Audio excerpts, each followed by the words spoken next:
S'agissant des Jeux Olympiques, donc, on a la réponse par la voie autorisée de M. Alan Confesson que la municipalité, officiellement, ne demandera pas au comité des Jeux Olympiques que Grenoble soit associé au JO. C'est ça la réponse. Or, c'est très clair. Dans ce débat-là, les choses... Il y a énormément de villes et de sites candidats qui demandent à être associés, et la ville qui ne demande pas, elle est certaine de ne pas être associée. Et là, qu'on ne dise pas « j'ai pas été sollicité », personne n'est sollicité. Il faut demander. Et tout à l'heure, Pascal Clouer développait l'isolement. Je suis tout à fait d'accord avec lui sur ce point, seulement sur ce point.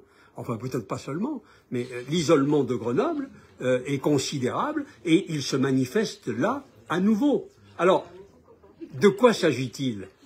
Moi, je n'entre pas dans le débat technique, l'accueil, la cérémonie d'ouverture, le palais des sports, la note de vitesse, la patinoire. Le débat technique, c'est pas ici, évidemment, qu'il va se tenir, chacun donnant son avis, alors que la décision ne nous appartient pas. Le seul débat qui est le nôtre, c'est est-ce que le maire de Grenoble demande que la capitale des Alpes, la ville olympique, ne disparaisse pas des Jeux des Alpes de 2030. C'est ça. Après, il y a des possibilités ou pas.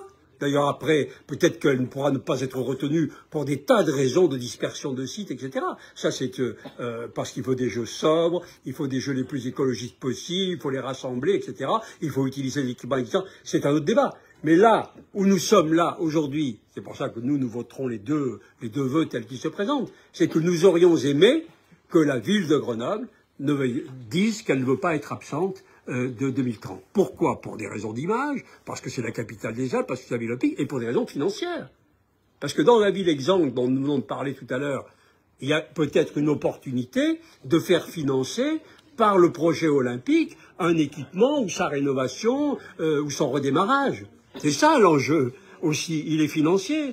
Et donc, comme d'habitude, enfin, si je comprends bien la réponse de M. Confesson, nous allons passer à côté d'une opportunité d'image positive et d'une opportunité de financement. C'est quand même grave quand ces Jeux Olympiques des Alpes, enfin, mettons-nous dans l'image de ceux qui vont les regarder. Les Jeux Olympiques des Alpes se dérouleront sans la capitale des Alpes.